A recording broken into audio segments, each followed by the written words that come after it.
যখন থেকে ফায়ারিং রেম ঠিক করে গুলি কি এগুলো ফাঁসে না, না এই পাশে ফাঁসে না, গুলি করলে বাইরে হয় না গুলি। তখন তো কেউ ঢুকতে পারে না।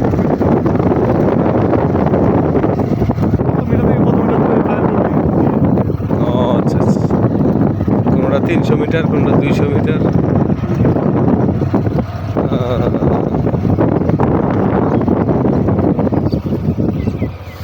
গুলিগুলোকে বের হয় এক পাশ থেকে আরেক পাশ।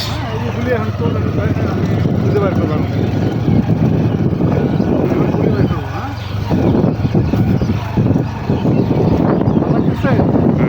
অনেক ভালো লাগতেছে তো।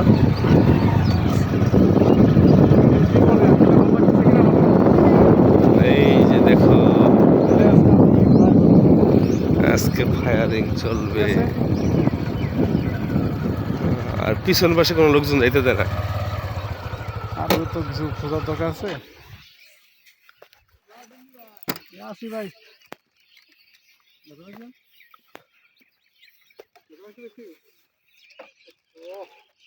কি রে বউ? এই তুমি খালি